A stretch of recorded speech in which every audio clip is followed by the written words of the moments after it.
गुजर रही है और हम सबसे इसके लिए सहयोग में मांगा है क्या, तो घर पर रहना। तो ये जो घर पे रहने का समय है, इसका सदुपयोग हम कर सकते हैं। पूरी दुनिया तो इस महामारी से बच ही सकती है, पर इसी समय का अगर हम उपयोग ढंग से करें तो उससे हम खुद के भी और हमारे परिवार के स्वास्थ्य का भी ख्याल रख सकते हैं। तो आइए आज के वीडियो में हम लोग देखते हैं कुछ छोटी छोटी आयुर्वेदिक और प्रैक्टिकल टिप्स। किसके बारे में? आहार के बारे में, हमारे व्यवहार के बारे में और कुछ व्यायाम से जुड़ी हुई चीज़ें देखते हैं कि जिससे हमारा स्वास्थ्य जो है वो अच्छा रह सके।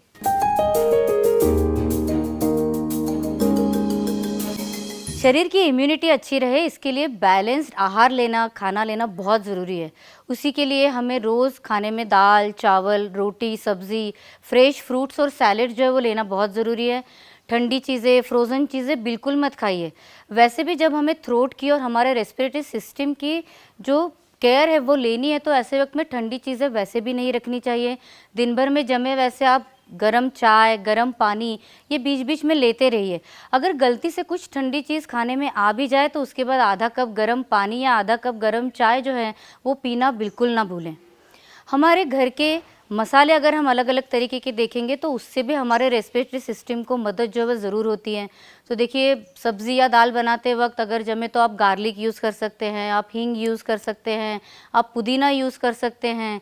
उसी के साथ मसाले के डिब्बे में हमारी सबसे बड़ी दोस्त जो होती है हल्दी, उसका तो हमारे गले की खिचखिच जो होती है ना वो कम करने के लिए बहुत ही मदद होती है। अगर किसी को बार बार सर्दी खांसी की शिकायत ऐसा मालूम है कि होती ही रहती है मुझे, तो ऐसे वक्त में हल्दी का पानी जो है उसके गरारे करने का बहुत फ़ायदा होता है।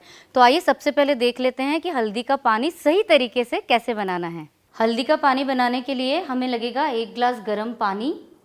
उसमें हम डालेंगे आधा चम्मच शुद्ध हल्दी और अभी हम इसे उबालेंगे। हम हल्दी को पका क्यों रहे हैं? क्योंकि कच्ची हल्दी अगर गले में जाके अटकती है तो फिर तकलीफ बढ़ सकती है, इसीलिए हल्दी कच्ची नहीं लेनी है।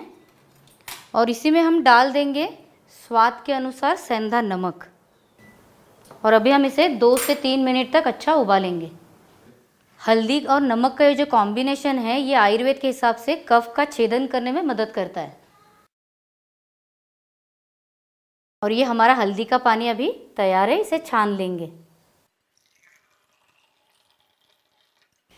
जनरल इम्यूनिटी बढ़ाने के लिए घर पे आप चाय बनाते वक्त लेमन ग्रास और जिंजर का यूज़ ज़रूर कीजिए। घर में होने वाले जो और मसाले हैं जैसे सूंठ है, दालचीनी है, काली मिर्च है या इलायची है, इनका भी आयुर्वेद में कास, श्वास, पीनस और प्रतिशय मतलब जो सर्दी, खांसी या ब्रोंकियल प्रॉब्लम्स होते हैं उनके लिए अच्छा उपयोग बताया गया है। तो जो हल्दी का दूध हम घर पे रेगुलरली पीते हैं उसको बनाने का जो ऑथेंटिक तरीका वो देख लेते हैं। हल्दी का दूध बनाने के लिए सबसे पहले हम लोग लेंगे 1 कप गरम पानी। उसके अंदर हम लोग डालेंगे 1/4 चम्मच हल्दी का पाउडर, 1/4 चम्मच सूंठ का पाउडर, 1 छोटा टुकड़ा दालचीनी का,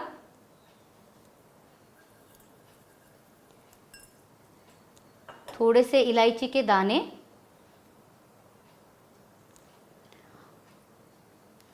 और 4 से 5 डालेंगे हम काली मिरी के दाने।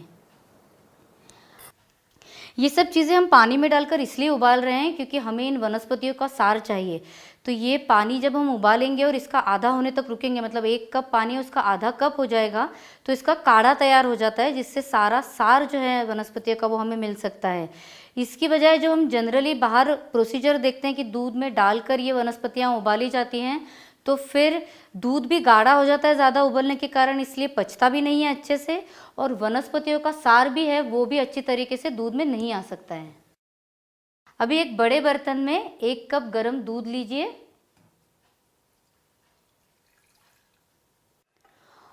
और उसमें हमने जो पहले तैयार किया हुआ काढ़ा है सब हर्ब्स का वो छान लीजिए।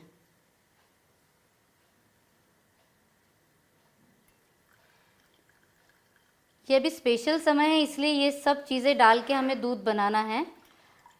बाकी समय पे आप चाहें तो केवल हल्दी का भी दूध बना सकते हैं और स्पेशली छोटे बच्चों के लिए बनाना हो तो आप काली मिरी और जो सूंठ है वो कम डालेंगे तो भी चलेगा।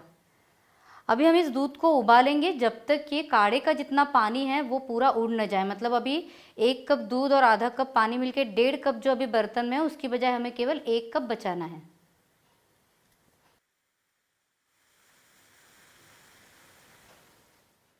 हल्दी का दूध तैयार है। इसमें हम स्वाद के अनुसार मिश्री डाल सकते हैं, और अगर पॉसिबल हो तो संतुलन का शतानंत कल्प लीजिए, क्योंकि एलर्जिक राइनाइटिस, सर्दी खांसी, इसके लिए संतुलन शतानंत कल्प की मदद होती है।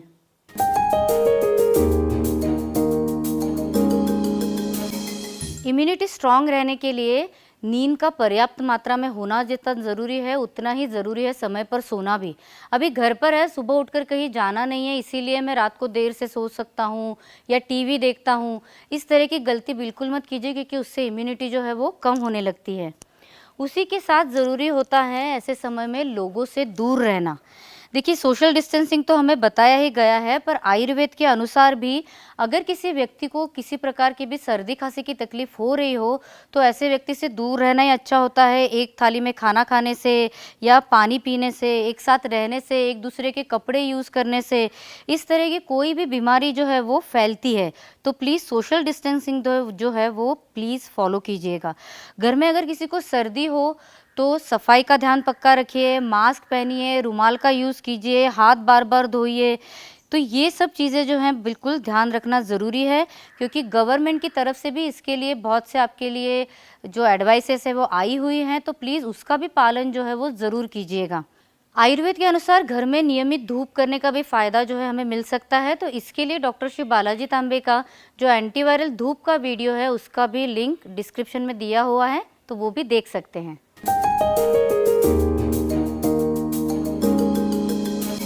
हेल्थ सेंटर्स बंद हैं, जिम बंद है, स्विमिंग पूल्स बंद है, घर पर हैं, चलने नहीं जा सकते, जॉगिंग के लिए नहीं जा सकते, तो इसलिए व्यायाम नहीं हो पा रहा है, ऐसा बहुत लोगों को लग रहा है।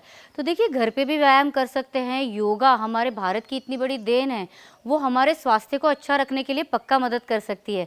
तो सुबह जल्दी उठ के प्राणायाम है वो रेगुलरली कीजिए। घर पे बच्चे हो तो उन्हें प्राणायाम जब आप कर रहे हो तो आपके साथ डीप ब्रीदिंग उन्हें सिखाइए।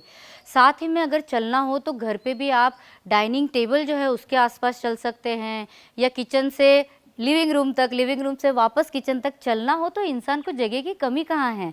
तो इसी प्रकार आप व्यायाम जो है वो करते रहिए। बच्चों के साथ खेलिए, कुशन फाइट खेल सकते हैं, पकड़ा पकड़ी खेल सकते हैं, तो बच्चों के साथ भी समय बिताना हो जाएगा, और जो हम बोलते हैं ना फैमिली बॉन्डिंग इस वक्त चाहिए, वो भी हमें मिल सकती है। योगा में भी मैं आपको कहूँगी कि अगर आपको पॉसिबल हो तो जो सूर्य नमस्कार होते हैं वो इजी होता है, वृक्षासन इजी होता है, ताड़ासन, बटरफ्लाई, संतुलन क्रिया योग के अलग अलग व्यायाम प्रकार, भस्त्रिका के प्रकार, बिस्तर पर लेटे लेटे साइकिलिंग करना, या अलग अलग प्रकार के व्यायाम जो होते हैं, लेग एक्सरसाइजेज, वो सब अब आपका स्वास्थ्य अच्छा रखने के लिए इस समय में कर सकते हैं। ये सब छोटे छोटे टिप्स अगर आप फॉलो करेंगे तो आपका स्वास्थ्य अभी तो अच्छा रहने में मदद मिलेगी ही, पर इसका फ़ायदा आपको आगे भी मिलता रहेगा अगर आप आपकी रोज़मर्रा की ज़िंदगी में भी ये टिप्स फॉलो करेंगे। तो ये सब करने से आप अपने स्वास्थ्य का, अपने आसपास के सब लोगों के स्वास्थ्य का ख्याल रख सकते हैं, तो इससे पूरी दुनिया का स्वास्थ्य अच्छा रह सकेगा। क्योंकि हम बोलते ही हैं ना, वसुधैव कुटुंबकम, मतलब पूरी दुनिया ही हमारा परिवार है।